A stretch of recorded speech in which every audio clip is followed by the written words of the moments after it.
546, so if you're a fan of Beyonce or Taylor Swift, you already know their music is good for the heart. Turns out, the American Heart Association agrees with that. Medical group put some of their songs on a list of music that can help you perform hands-only CPR. You won't break my soul. The tempo matches the ideal CPR chest compression rate of 100 to 120 pulses per minute. The songs include Swift's You're Losing Me, Welcome to New York, and Sparks Fly, as well as Beyonce's Virgo's Groove and You won't break my soul. You won't break my soul. You are now within minutes of horror, because did you know that music can affect your body? Many of us already knew that music and frequencies can have a major impact on the brain. Now, depending on the songs and music you are listening to and the types of songs and music you are listening to, it can either have a negative or a positive impact on your brain. As your mind is open to these frequencies, these music videos that you're watching like to stuff a lot of imagery inside your mind. Now, to any music aficionado or anybody that has seen music videos, you will watch a music video and you will say, well, what does that symbolism have to do with the lyrics of said music, of said song? Let's say, for instance, you'll be listening to a Beyonce song, or perhaps a Lady Gaga song, or even a Taylor Swift song,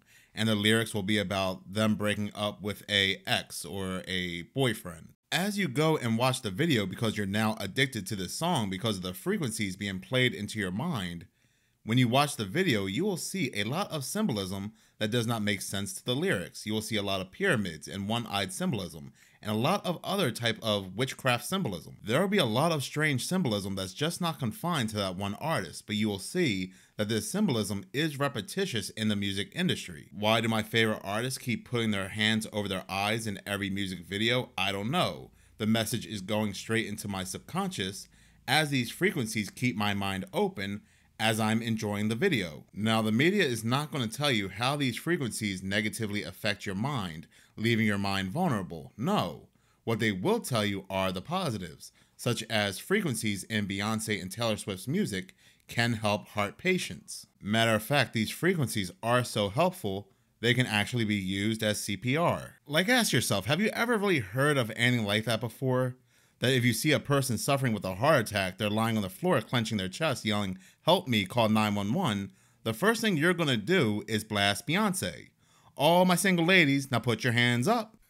Like, really, I mean, it doesn't surprise me in 2023 if somebody's rolling on the floor with a heart attack and somebody says, "Should we call 911? And somebody else says, "No, let's blast Beyonce." That does not surprise me at all, given the year that we're in. Now, to be fair to what all the kids call today Beyonce, Tay Swift's music can also save your life. Swift's You're Losing Me and Beyonce's Virgo Groove both have the right tempo for hands-on CPR and could be heart-saving. This article goes on to state that hands-on CPR has just 2 steps. If you see a teen or adult collapse, call 911 and push hard and fast at 100 to 120 beats per minute. But both songs have between 100 and 120 beats per minute, which is the speed in which your chest compression should be performed. So humming or singing You're Losing Me or Virgo's Groove can help you stay on tempo in a life-saving measure. Now, I know what you're saying here. This is just stupid. This article's stupid. This video's stupid.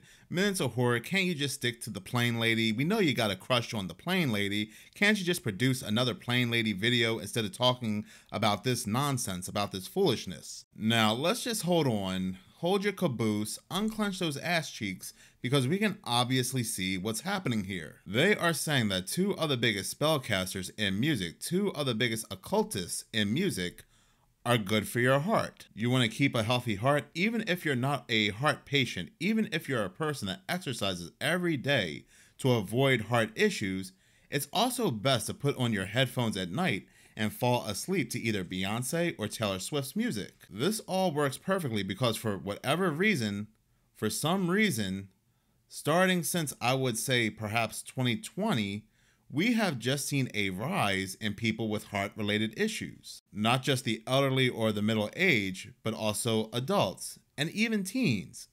Teens who play sports, young, healthy, active teens are dropping from heart-related issues, and they are getting myocarditis. But hey, there is no correlation between anything today and these rise of heart-related issues in young adults and young people, right? But hey, if you want to avoid these heart-related issues that you're seeing in the news, even if you don't listen to Beyonce or Taylor Swift, put them on anyway as you're sleeping.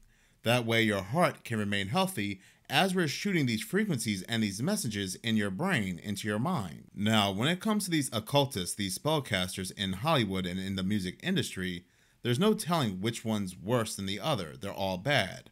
But if I were to put my money on it, I would say Taylor Swift and Beyonce are some of the worst. Just look at what Beyonce has at her concert that all her concert goers are watching on a big screen. Now, you would think going to her concert, you would want to see Beyonce. You would want to see a bigger video of Beyonce, but no, she's actually the smaller portion of the screen. What she really wants you to see is this mind control screen that keeps going round and round and round as you stare at it. As you're staring at it and you're getting lost into the screen, her songs, her words, her lyrics, and these frequencies are going all into your mind. And you're seeing these words flash into the screen, such as, whoever controls the media controls the mind, including other symbolism, like I said, that you will see in their music videos that make absolutely no sense, but they do want you to see it, and they want you to store it inside your subconscious. Now, when it comes to Taylor Swift, I already made a video about her concerts, how people are absolutely forgetting anything that takes place inside her concert. You go in there, you go to expect to have a great memory of this concert you have been waiting for, you leave, and you just can't remember anything. Matter of fact, it feels like a dream. Swifties, seeing Taylor Swift live is a dream come true. But for some of these diehard fans, they have no memory of their concert experience. It's being called Taylor amnesia. You heard that right. Some fans can't remember the concert they attended just moments earlier. That's what happened to 32-year-old Nicole Booz, who saw Taylor earlier this month in Philadelphia. You spent almost $1,000 on a ticket, right? And you can't remember anything? It felt like so surreal. Afterwards, as we were leaving, I was like, did she play this song? I don't remember this song. I don't remember her doing that.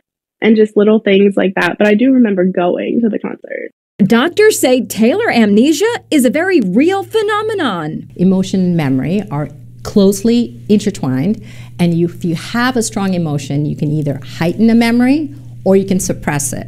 And in the Taylor Swift concerts, it looks like it was so exciting that they forgot a lot of it. Just not one or two people either, but hundreds of people are even talking on message boards back and forth saying how they just can't remember anything that took place inside this concert. Throughout the nationwide tour, many fans said they felt like they were left in a lavender haze after Swift's concert and had trouble remembering specific details of the eventful night, almost as if there was a blank space where their memories of the show should be. Now, I see what they're doing here. They're doing cute and funny puns, but this is anything but cute.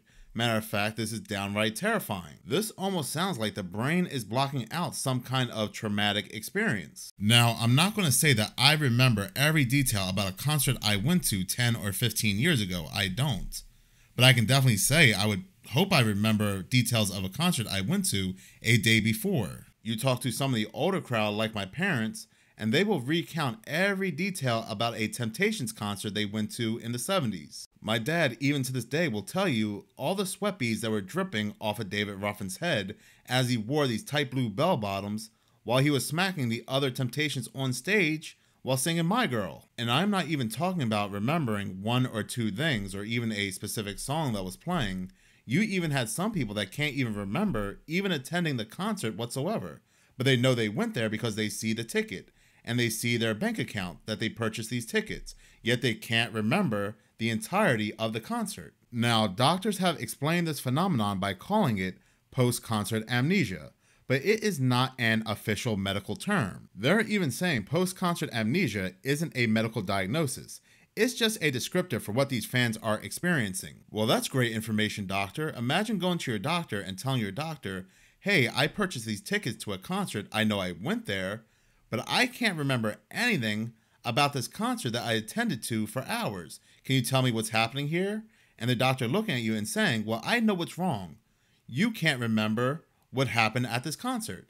Then they just stare at you and tell you That'll be $50. You're free to go. It's the same music that they are trying to get you to listen to by telling you it's good for your heart. We even had Beyonce accused of extreme witchcraft by her former drummer, Kimberly Thompson. Thompson worked as Beyonce's drummer for 7 years and is now asking for a restraining order against Beyonce, alleging that Beyonce is involved in dark magic and magic spells of abuse, according to news articles which claims to have access to court documents detailing Thompson's reasoning for a restraining order. The specific type of witchcraft or rituals that Beyonce supposedly practices remains unclear. However, Thompson reportedly believes that the singer was using extreme witchcraft and utilizing these spells to tap her phone and control her finances, all to keep the drummer under surveillance. Now, you'll have some people call Kimberly Thompson crazy and nuts. They'll say, not my bae, not my queen bae, not my bae or my Beyonce. All at the same time, these people are attending Beyonce's concert, watching these mind control portals, and watching Beyonce transform into this demon known as Sasha Fierce. Now, I am going to end this video with a rapper who had his life come to an end, talk about using frequencies, talk about his music being used as mind control. This video does include David Icke, and I know some people do not like David Icke, but it still correlates to what is being said in this video. Music is frequency programming. Music is frequency. What frequency are you being fed? If I play with those frequencies, right, I can target certain parts of the mind, target the frequency to go to certain parts of the mind, and I can literally, if I want you to astral project, or if I want you to go to sleep, or if I want you to go into a meditative state, I can make my music do that. The brain processes information electrically. It communicates with the cellular structure electrically, and it operates within a certain band of frequency. If you can broadcast frequencies carrying information, this technology has long been known, carrying information and perceptions within the frequency that the brain decodes information, the brain will decode those frequencies and will have those perceptions. You can externally influence people's perceptions externally by broadcasting these frequencies that we interact with, because we are antenna. The sad reality is that where we now play our music is in A440. Where did that come from? It used to be 417. A440 came in with the Roman Catholic Church. They suppressed the frequencies. They lost somehow the 152 of the best Gregorian chants, including the hymn to St. John the Baptist, which we've now recovered. That particular hymn was what triggered Dr. Palaio's investigation, looking for those frequencies of vibration by which the music was played. It was known as the most uplifting hymn of all the ages, the most spiritually uplifting hymn. Hymn to St. John the Baptist. It was played to 6 tones. These are those 6 tones. These are those 6 frequencies. And so the A440 is what now is the standard tuning. If you go A439, you're closer to one of the Creator's tones. If you go A441, you're closer to one of the Creator's original tones. That's how precisely it has been manipulated. To do what? To shut down the 95% of your brain, particularly the right brain that operates the heart-mind to the divine human communion. Some decades ago, there was a guy who worked out the frequencies of different emotional states. This is long ago. I mean, it's very, very sophisticated now. So every thought, every emotional response is a frequency. It generates a frequency, and it is of itself a frequency. Hate is a frequency, and it's different to love. You know, when you are in a room and there's lots of aggression and conflict and hatred, you feel it. What do people say? Oh God, you can cut the atmosphere with a knife in there. That is because the frequencies of hate and conflict have been so generated, they have changed the electromagnetic field of the room. When you go driving your car, and your channel on the radio is tuned to a station and you're grooving to the music, you love that music. As you get farther and farther away from the broadcasting tower, that music gets static. You start to lose the signal from the clear channel, broadcast, and it gets staticky. When it gets staticky, you get a little annoyed. But you want to listen to it. You really have a heart for that music, so you continue to listen to it for another 10, 15 miles, and suddenly it becomes so annoying that you just get disgusted, you go, ah, and you shut it off. And if you continue to listen to it, you'd get sick. That's what we're talking about here. Except you don't even know that you've been listening to the static your whole life. You don't even know what the true resonant frequency is because it has been kept from you. Now, of course, to really be effective, we need to use the proper words and phrases, scientifically selected. But that gives you the basic idea. We embed messages just below the threshold of perception, so they can go directly into the subconscious. They can play across a community these frequencies without anyone knowing, and it starts to have an effect, and it starts to build rage, it starts to build anger, and people might not realize why they're feeling it, but they start to feel it. And then what they do is they trigger that with an event. Maybe some guy is attacked by the police or something, or somebody's arrested for something they didn't commit, and now there's the trigger. The blue touch paper has been lit of this manufactured frequency-driven rage, and you have mass riots and what have you, and people do things that they wouldn't normally do. So in other words, the master composer, master conductor of the Universal Orchestra is singing love songs in 5/8, uplifting everything simultaneously. And we're the only species out of tune and accepting static for the clear channel. Do you know that the American military, they've admitted this. They have technology that fires frequencies at the enemy that basically breaks the enemy's spirit, so they give up and put their weapons down. This is the technology we're dealing with.